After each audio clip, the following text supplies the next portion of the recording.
गुप्त नवरात्रि दो प्रकार की होती हैं और सामान्य नवरात्रि आप जानते भी हैं कि किस किस समय आती हैं। उन नवरात्रियों में हम 9 देवियों का पूजन करते हैं।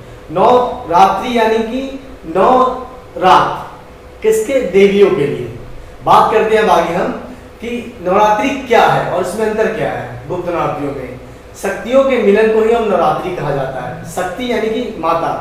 नवरात्रि माता रानी की आराधना और उनके 9 रूपों की भक्ति का पर्व है। पूरे साल में 4 नवरात्रियां होती हैं, चैत्र, शारदीय और 2 गुप्त नवरात्रि। सभी नवरात्रियों का अपना विशेष महत्व है। माँ दुर्गा की 9 शक्तियों का मिलन है।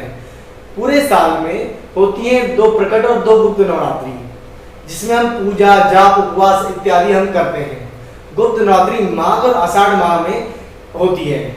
नवरात्रि से गुप्त नवरात्रि कहा जाता है। जिस तरह प्रकट नवरात्रि में देवी के 9 रूपों की पूजा की जाती है, ठीक उसी तरह गुप्त नवरात्रियों में 10 महाविद्या की साधना की जाती है। 10 महाविद्या ही माँ दुर्गा का एक रूप है।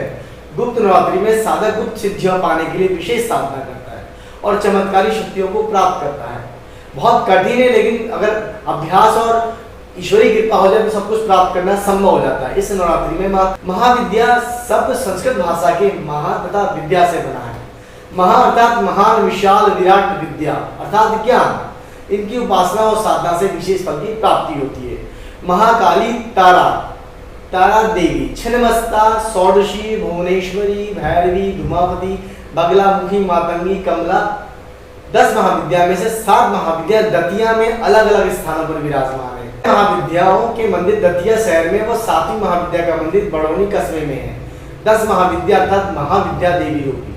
महाविद्या महादेवी दुर्गा के 10 रूप है, जो अधिकांशतः तांत्रिक साधकों द्वारा पूजे जाते हैं, परंतु साधारण भक्तों को भी अचूक सिद्धि प्राप्त करने के लिए, अचूक कृपा प्राप्त करने के लिए इन 10 महाविद्याओं का पूजन करते हैं लोग। इन्हें 10 महाविद्या के नाम से जाना जाता है।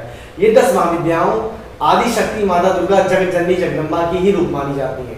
10 महाविद्या विभिन्न दिशाओं की अधिष्ठात्री शक्तियां हैं।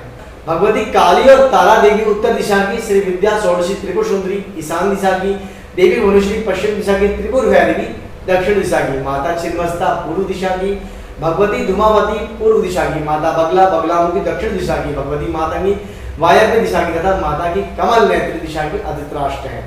शाक्त दर्शन में, जो और भी कई सारे दर्शन आप जानते हैं, तो शाक्त दर्शन जो देवी के उपासक होते हैं उनको कहा जाता है।